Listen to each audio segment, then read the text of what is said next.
All right, soul stars, y'all need to take a seat, okay? And I'm telling you, you have to take a seat because today's guest doesn't just take pictures. Mm-mm. She makes people visible, right? Fully, unapologetically seen. We have Sydney A. Foster in the house. She's a photographer, director, arts activist, and on top of all of that, an Air Force veteran. She was raised in Tuskegee, Alabama. Yes, that Tuskegee. She works at the intersection of the Black Southern identity, healing, faith, and freedom. And she's not afraid to go where the conversation gets uncomfortable. That's why she's here. Yeah, I love to talk about. We gonna talk. Today on Authen Tea Cally Nyoka, we're talking about what it means to be seen. We're talking about what it costs to tell the truth with a camera, what healing looks like when you stop hiding the parts of yourself the world told you to erase. Yeah. I am Nyoka Nicole. Pull up a cup. This one is for your soul. I'm What we sipping happy. on? We got some painkillers here.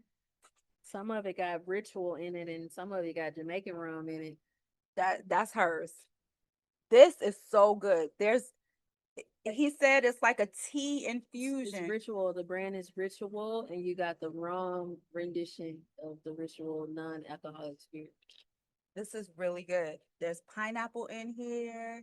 There's orange juice in here. It tastes Cream of really nice. coconut. Cream of coconut. Uh-huh. All right. Sid, what did I not Seven. say about you that you want our Soul Star audience to know? You didn't say I was in the liminal, and that's a really important part of the story right now. And explain to our Soul Stars what the liminal is. The liminal is the space in between the coming and the going. For me, it's the space in between me being on set and not being on set. Yeah. Yeah. So what I was asking you earlier is this where you get your rest? Yes, it's Is very healing. yeah. Yeah. Is this Didn't where used to be though. it didn't used to be? No. I want to know why. Why not? Well, in the liminal prior to, it was, oh shoot, I just finished this job or this shoot, and I'm trying to figure out how to make more money because this big pot of money that I just made is gonna go towards living and bills for the next 2 or 3 months. And so in industry, people are always looking for their next job, but I've just surrendered. And it's partially because like I'm home and I'm safe and I'm my most abundant here. So I got some wiggle room, but also like I am focused on making new norms for artists who work in the entertainment industry because that's not normal. Looking at making new norms. What was wrong with the before? Well, I was stressed all of the time. My body was always out of whack. I was filled with anxiety. I was never happy, even though like I was on top of the world. Yeah, because I looked up my friend. This first of all, I want to tell you that Sid is my friend, but I For looked real, her for up real. today and like I did not know 75% of what I read today. Like Let's I'm get into it. starstruck right now. Oh, come on. I'm starstruck. All right. So you grew up in Tuskegee? Well, it's interesting. So my family is from Tuskegee. Hmm. I went to the Tuskegee public school system until maybe about the third grade, and then my mom transitioned and she started working in the Montgomery public school system as an educator, and I had to come. But she had already left Tuskegee because the opportunity was in Montgomery. Right. And that was like the closest major city. Right. And so we came here. Yeah. And Tuskegee is what, 35 minutes away from here? 35 minutes. Yeah. 35 minutes north. Yeah. Yeah. So Tuskegee is a place that I've visited. I've visited Tuskegee University. I've gone to the George Washington Carver Museum. You know, Nice. I've never been. what? It's dope. It has everything about George Washington Carver there except his personal matters. But they had everything else about him. He's a master wizard, master scientist. Like, Yeah. big up to him. Yeah. You know? We're going to talk about that later. Yeah. Because I want to get into what I'm interested in is why, like, policy wasn't, I can't say it wasn't a thing for him, but it was like a more traditional route that Black folks were already going, that we already knew, which was work really hard. But we'll come back to that. Okay. So Tuskegee is a place that carries an enormous legacy, right? How did that shape the way that you see people and want to document them? Yeah, for me, that didn't come until like a year ago. The way Tuskegee shaped how I see. I've been working on this project about P.H. Polk, and he was Tuskegee University's photographer. And I had no clue when I started photography back in 2000. Ooh, okay, I got serious about photography in 2015, 16. How old were you then? 15, 16, 2015 and 16. Well, I graduated from high school in 2013 and I was 18. And so if we go 3 years further. So things happened really fast for you. Yeah, I started photography in high school, but I was working at a really big advertising agency while I was in high school.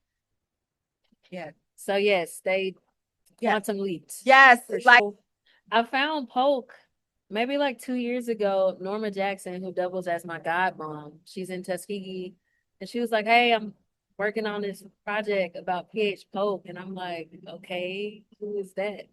And so she's like, "You gotta know PH Polk," and I'm like, "Okay." And so I'm looking up PH Polk, and he's like this photographer that's everywhere, and I'm starting to like go through his archives and look at his work and how he photographs people, and I'm like, I photograph people like that. Hold on. Is he the reason why I do what I do and I don't know it? yes. And that's like the connection with Tuskegee. And then on top of that, Chester Higgins was PH Polk's student photographer, in which I got to be a student photographer when I went to Alabama State. And like looking at Chester's work, I'm like, damn, I've made an image that looked just like Chester's work, but I didn't know Chester had taken a picture just like mine. I'm like, damn, and I'll share that image with you. Yeah, I'd love to. Because, of course, the other night when you were talking about PH Polk, I went and I started looking at his photography as well. And I was just like, I didn't even know that Black people were taking photos like this back then. Yeah. Like, I didn't know. Talked about. No. Now it's time. So, yes, we love those spiritual connections, totally unknowing. I mean, totally subconscious. Yeah. Right? Don't realize the connections until we kind of sit down and piece the things together. And then you see how beautifully they intertwine and interconnect. Yeah. I love that. Yeah. What made you pick up the camera in the first place? Yeah. Was it all about storytelling? Was it always about storytelling, or did the storytelling piece come later? The storytelling piece came later. I was depressed a lot as a teenager. Like I knew I was different. I was queer, but like that wasn't really socially acceptable. It still really isn't ish. But I was just like, I need something to do. So my sister would like take me to Books a Million and like buy me magazines every now and then. And I was like, I want to have a magazine so I can take the pictures in the magazine. And so photography came as an outlet. And now I feel like I'm just now scratching the surface of like what photography can You're do. young. Yeah. Sid, you're young. Yeah. Like there's so much more. Like I'm so excited for you just knowing that Yeah. you have God, God willing, so much more Yeah. time to grow and develop as an Yeah. artist. And if you could do this in just your novice years, can you imagine when you really settle in and get seasoned in? I feel like it's here, that's settling in. I feel like I feel like as an artist, your beginning years, you're performing because it's new and you're like, I just need to impress these people. Whoever said people are, you just need to impress these people so you can get your check. But now I got autonomy. Like I don't have to impress these people Because to get a check. because your name is like out there. Yeah. Like you're famous. Oh, thank you. Shout out to the people that hear my name and hadn't called me yet. I need y'all to call me so we can take care of the stuff that's going on in the background for the people.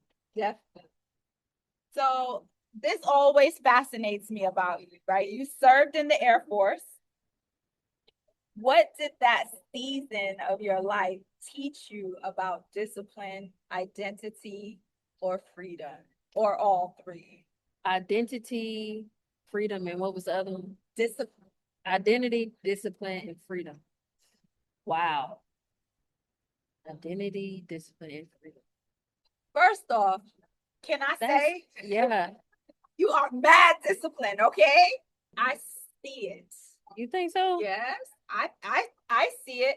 First of all, Depends on the day now. okay, first I love kickback culture, Oh, yeah. right? And Kickback culture has saved my life. and I know that it's young, right? Yes. But I mean, if y'all say Wednesday, Thursday, Saturday, y'all mean Wednesday, Thursday, Saturday. We out there. I'm Out there, tired as hell. but out there, showing up. Okay, that Yeah. takes discipline. Yeah, it does. I know that you journal. It takes Oh, discipline. every day. Okay, Even know, if it's for 2 minutes. I know that the artists that you work with, you cultivate relationships with them. That takes discipline because it's easy to say, yeah, these are the artists that I work with. They I and not be present. But it takes discipline to be present. Yeah. You know? Yeah. And spend time with them. Yeah. And usher them in through whatever it is that they're developing and growing through. No, for sure. Thank you for that reframe on that. I think it's taken me a lot to arrive there to be present in what you just said. I mean, going back to the performance thing, a lot of it was just loosely doing because like I knew I had to do to get to where I wanted to be next. And yeah, that's a form of discipline, but like there's no mindfulness in that. And it's not mindful. no, it's not. And it's a difference. Because we can do being a southern laborer, we can do whatever somebody says tells us to do. And I know you knew here in the South, but for me, it's in the DNA. And like now, I'm gonna back up. The military. When I got in the military, I didn't know who I was. I just knew I was joining the military to pay for art school. Pay for art school. And then when I got in there and I realized that they weren't gonna pay for the art school I wanted to go to, I said, "Oh shit, shoot." Well, I'm in here now. I'm in here now. I gotta do it at least for 6 years. And so I was young. I was 18, just graduated from high school. Didn't even know what the word identity meant. And um, with the military, it's a uniform way of thinking. And the biggest thing that I feel like begun or sparked the way I identify and how like my identity is a catalyst for the world is like how you treat people. And the military taught me how to treat people because I wasn't treated well in the military.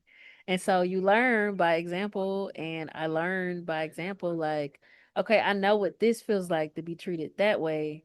I don't ever want anybody else to feel treated that way, even in moments of confrontation or even in moments of, oh, somebody may not have known anything or may have fell short in the assignment. It's like, I don't have to talk to you crazy.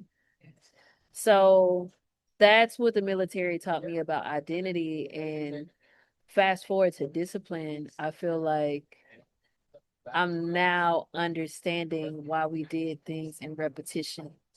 Folding socks? What is the point of this? But now, like being a photographer, I have this super keen eye for detail. Like I'm not gonna leave a bag laying around in the shot while we're shooting because it doesn't look good. But also the military shown me to has taught me to show up no matter what, even when I'm tired. And so like when you talk about kickback culture, it's like, oh damn, I've committed myself to this thing. Let me show up. But now I know like to show up and not sacrifice myself.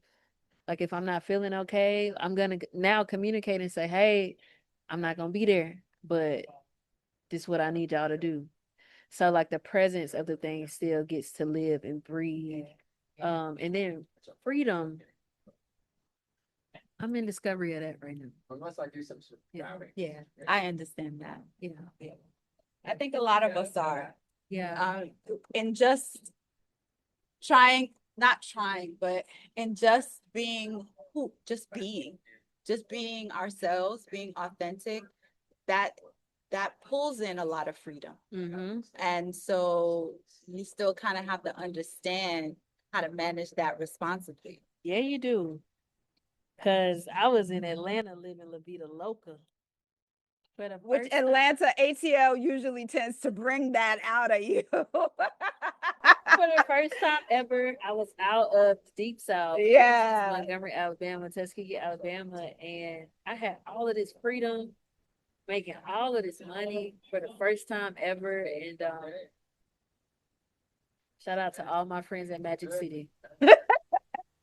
We want the wings. We need the wings. And shout out to all of the women who work there. Let's talk about your work. Let's talk about Pray the Gay Away. Ooh, in progress. Pray the Gay Away is a title that creates discomfort and curiosity at the same time. Who named the project? All of the people who said that I was going to hell. What what was the moment? Uh, what was You the said moment? uncomfortable conversations. Hey, that's what we're here for. What was the moment that you knew that this story had to be told? I was laying, as most artists do, we couch surf. And I was laying on my friend's couch in Birmingham. Olivia, I love you. And I had got an email to be in the triennial at UAB. And I was like, okay, this is it. This is the time. This is where I want to release this work. And I was like, okay, I'm gonna tell the curators I want to do this Pray the Gay Away thing. And that's where it came from. And um I just ran with it. I was scared. I think this was in 2021-ish, 22-ish. I was scared, but I was like, I'm doing it. It's time to talk about all of this stuff that I've had to endure. Yo, that must have took so much courage. It's still taking courage because it's 2026 and nobody has seen the work yet. But once they see it, they gonna know. So when are you planning on releasing it? Well, I mean, you just have to wait and see. I mean, it's working, it's brewing, the teams are teaming, and I've been doing a lot of internal work to just release it. But it's a story about my life. But also, in doing this work, I'm realizing that people are still going through it. When I was 16 and I was told that I was going to hell for what I'm doing, to this day, it's still 16-year-olds in high school still going through the same thing. And I'm blown away. And that was 15 years ago, 16 years ago. So, but yeah, Pray the Gay Away is my life story, but it's also other people's life stories from the South, from the Deep South. Um, it is a story that I hope evokes another way of thinking for Black people. This ain't even about no other race. This about us. And I hope that it just allows us to be more accepting, not even about like sexism stuff, but just the way we do religion. Because the way we've adapted to do religion to say, oh, you're going to hell to be queer, is not even the way we think. It was two-spirited people from our indigenous ancestors. Like, this ain't nothing new. No, it's nothing new, but how we manage it, right? Yeah. How we manage it has changed. Yeah. And society has influenced that heavily. Yeah. So I love that. I love where you're going with that. More to come. Yeah, yeah. How do you earn trust with people whose stories have been weaponized against them before? Sheesh, that is a really great question. So I'm a slow artist and I'm a slow thinker. And by the time that I am working with other artists, other humans, I know a lot about them. So I've done research. And so when I'm there, either at their home or one to one with them in any way, I'm talking to them about the stuff that I've researched and learned and that I found curious. And um people people just open up. I also feel like it's heavily spiritual. I don't know. I feel like I got some sort of invisible something somewhere on my body where people are just like, I want to tell you everything about my life. And I'm like, okay, I didn't ask for this, but let's go. I love it. But building trust with subjects about tender situations, it's not an easy thing. I can go back to when I got to work with a really talented group of Afghanistan students that came to America for the first time, maybe 2 years before I got to them. And that took some time. We didn't speak the same language. They didn't want to talk to me.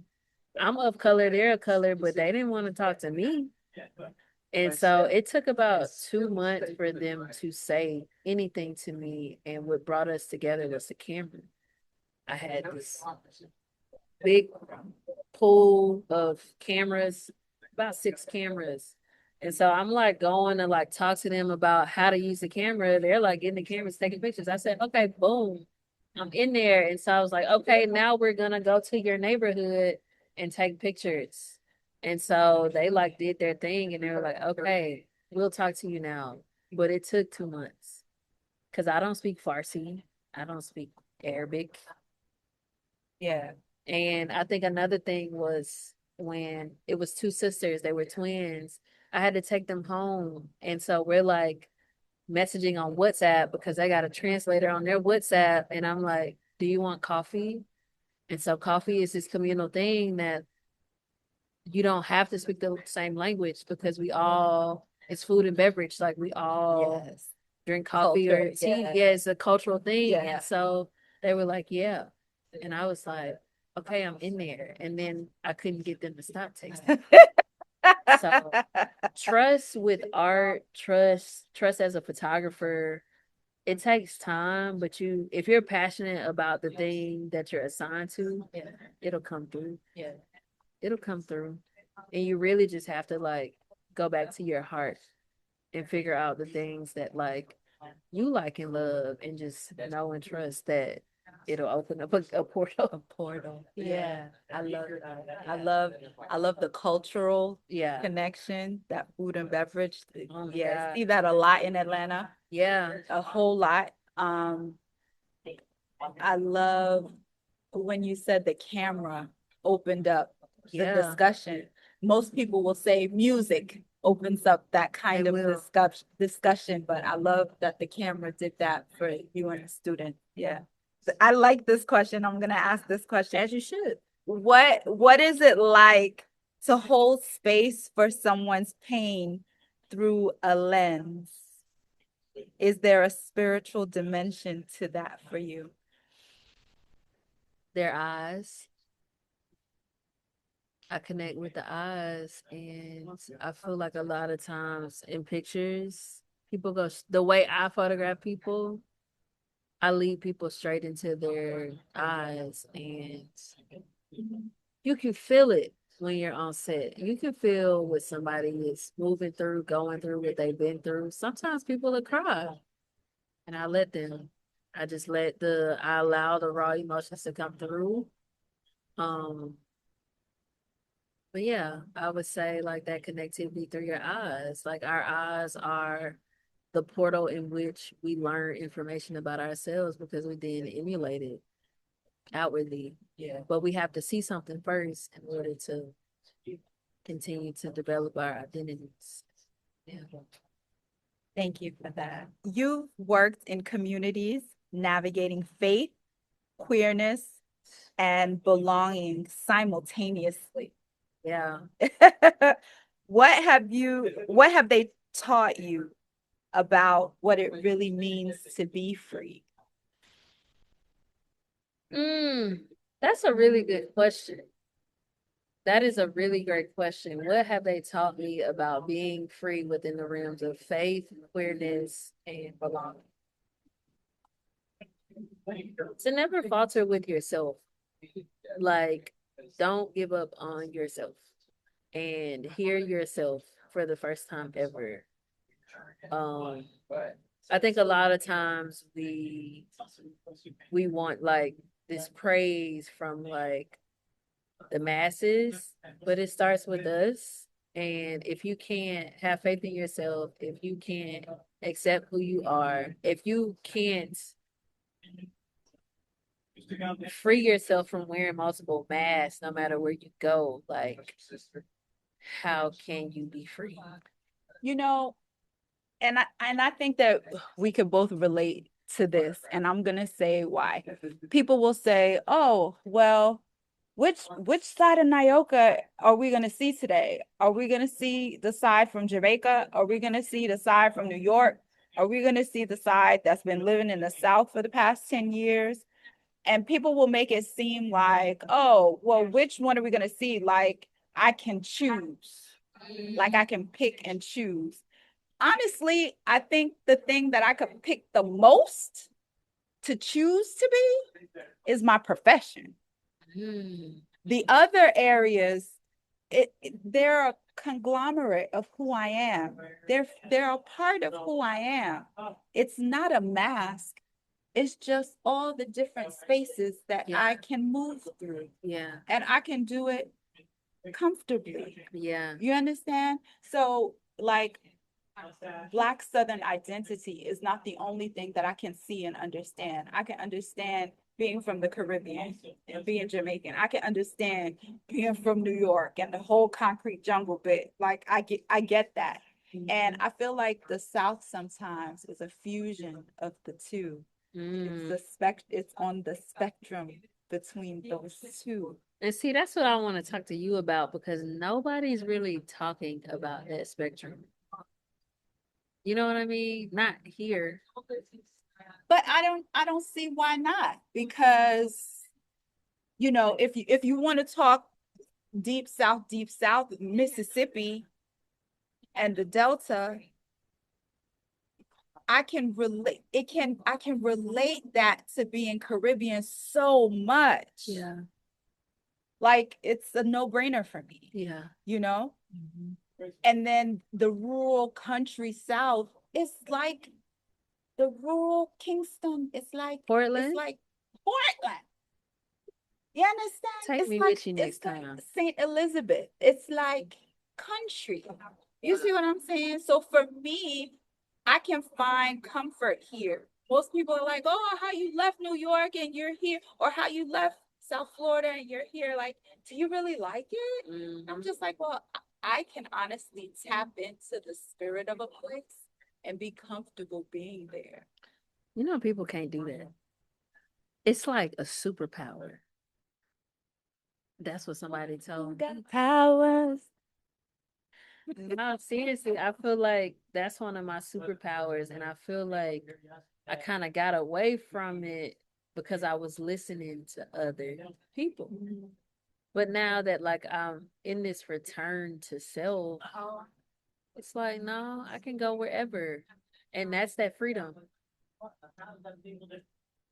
I love that. Yeah. That is a part of freedom. Yeah. Yeah, definitely that freedom. I love that. It's that fluidity that I can allow myself to have. And I feel like being connected with water, the way that I'm connected with water and being connected with the earth, the way that I'm connected with the earth allows me to be that free.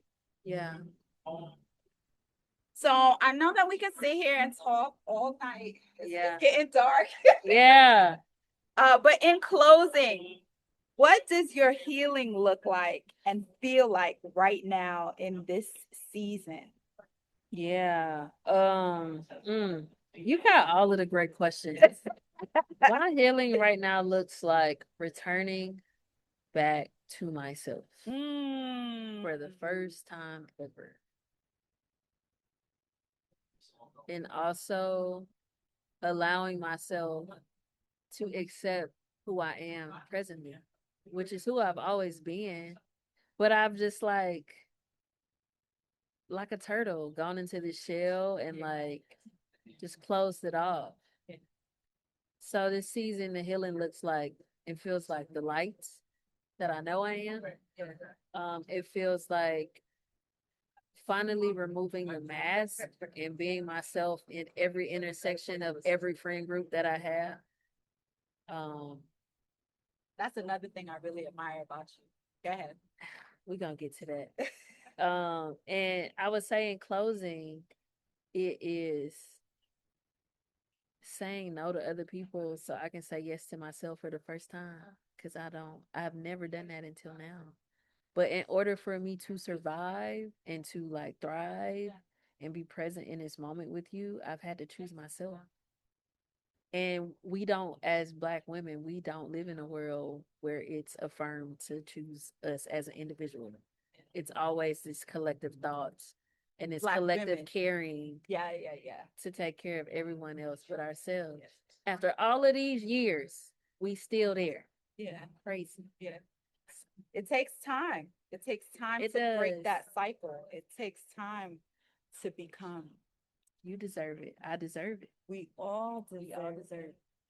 Sydney, I want to thank you.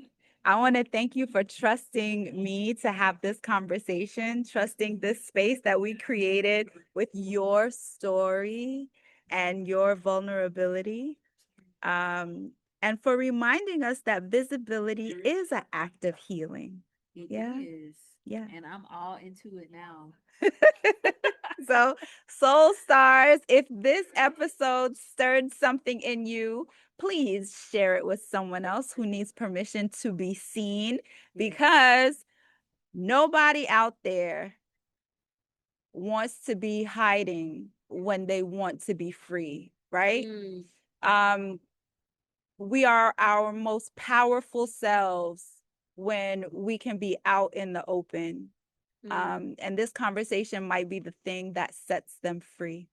So I am Nyoka Nicole. Currently, I am my best project, and I'm gathering a Soul Star community. So come on now. Come on. Peace.